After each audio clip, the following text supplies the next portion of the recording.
D'après vous, qu'est-ce qu'on peut faire ici au Mont-Royal, par exemple, pour aider notre forêt à passer à travers les changements climatiques qui vont arriver? La première chose, c'est de conserver le statut de conservation dynamique du Mont-Royal.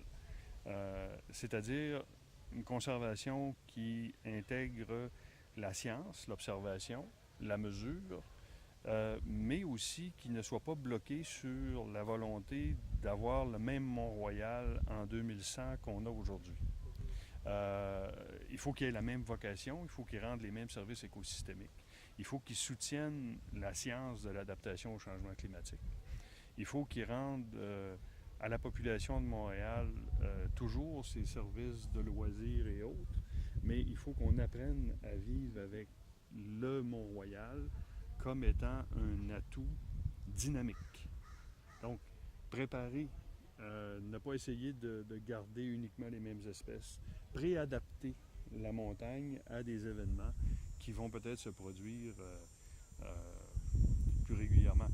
Je vais prendre l'exemple du verglas de 98, où il y a eu énormément de pertes au niveau des arbres, mais où, curieusement, les arbres ont naturellement reconstruit leur cime. Ça, on a appris beaucoup de choses là-dessus. Moi, j'ai fait l'étude d'impact sur le verglas pour la commission Nicolette à l'époque. Ça avait été extraordinaire parce que la préconisation qu'il fallait faire, c'est surtout ne pas couper les arbres. Laissez-les refaire, laissez-les reprendre, laissez-les se reconstituer. Et s'ils meurent, ben écoute, dans certains endroits, c'est mieux de les couper, mais en général, il y avait là, dans l'écosystème, la possibilité de survivre à une telle catastrophe. Il y a d'autres choses qui vont arriver. Il y a d'autres choses qui vont arriver. Au Québec, on est, surtout à Montréal, on est relativement peu sensible aux sécheresses prolongées. Je ne crois pas qu'il y ait de désertification qui se produise dans les 100 ou les 150 prochaines années. Mais il va y avoir un besoin énorme d'avoir des milieux humides. Il va y avoir un Ah, besoin énorme de conserver une structure sur le Mont-Royal qui va permettre à microscopique échelle de maintenir les fonctions.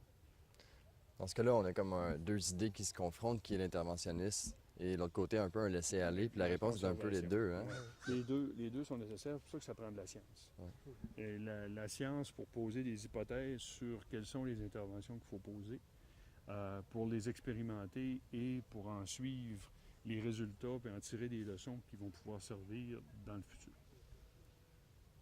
D'accord. Mais merci beaucoup, M. Villeneuve. Ça fait plaisir.